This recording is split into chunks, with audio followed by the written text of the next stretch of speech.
Hello everyone, my name is Moji. You're watching a Bitcoin Bubble News channel. It doesn't really matter how much you paid for it. More important is how many Bitcoins you have and whether you'll still have them when the price hits $1 million or $10 million per coin. Hey crypto folks, nice to see you again. Aaron from the Bitcoin Bros here with another movie about cryptocurrencies today. If you're new, please think about becoming a subscriber. We release new movies every day that are all about crypto and Bitcoin. Michael Saylor said that Bitcoin would have $1 million, which you just saw in that clip. That's why you should buy it now while Bitcoin prices are still low. And this is a clip from Michael Saylor that we'll be watching today. The talk happened not long ago. He just made another great work by Michael Saylor. That's right, he's telling you not to sell your Bitcoin and instead to buy more and wait. Besides Bitcoin, he talks about the problems with money these days and how it can help.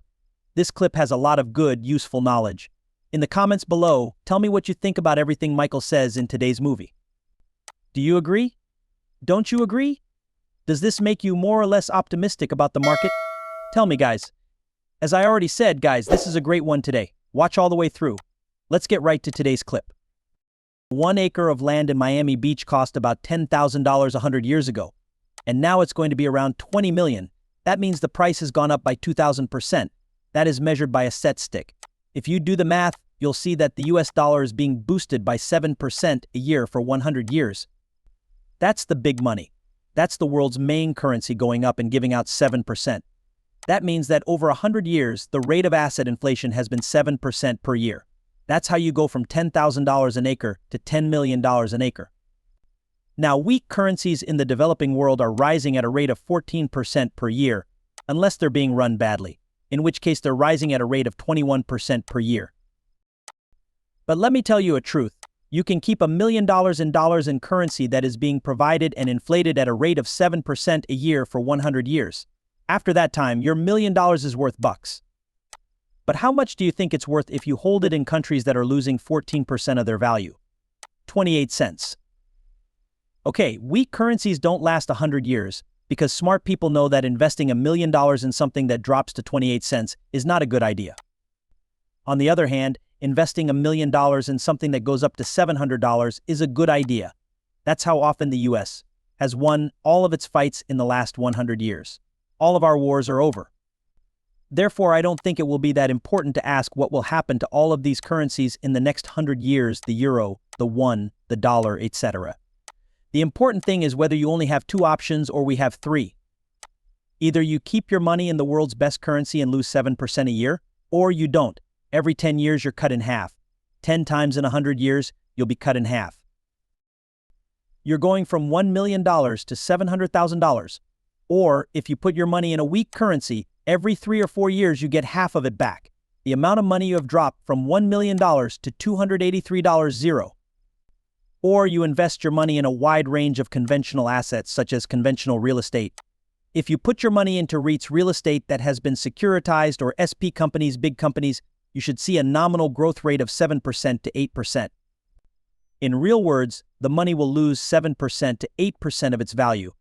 And in 100 years, the $1 million you have now will still be worth $1 million. You won't have lost all your money. You won't have made anything.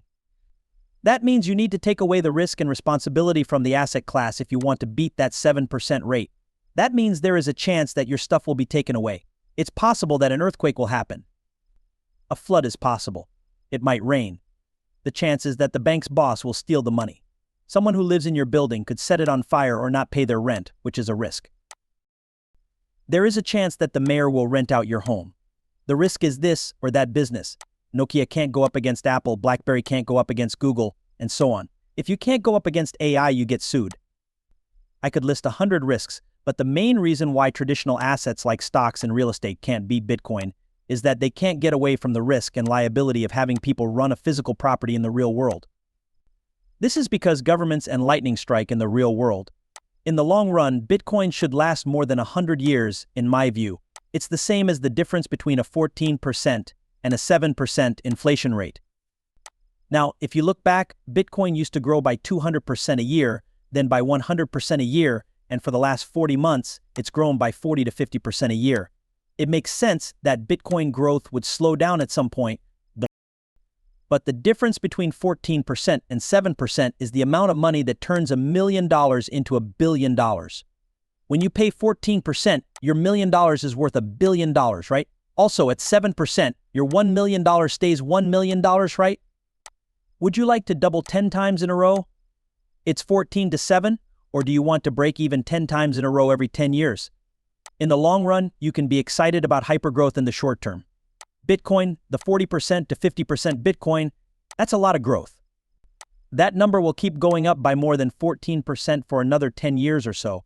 I can think of 12 reasons for this. But it makes sense to think about the next 100 years because thinking about 3 generations is very clear and helps you avoid all the noise, confusion, and sound and fury that everyone wants to use to get you to give them your money. It would be like if I told the royal family of the UK, oh, there's a pandemic in London, but not on this island in the middle of the Atlantic, so I'll give you 1,000 acres in the middle of the Atlantic Ocean in exchange for the middle of London, Buckingham Palace, and Chelsea. Would you trade if you were scared? What would you find worthless after the pandemic is over if you did that? You would have given up the middle of London, which was worth $100 billion. This is the reason why everyone will always try to scare you. They're going to lie to you all the time. They'll say, oh no, this is not safe, that's not safe. They want to get your Bitcoin. They might not even know they're trying to get Bitcoin from you, but they do want to be important, right?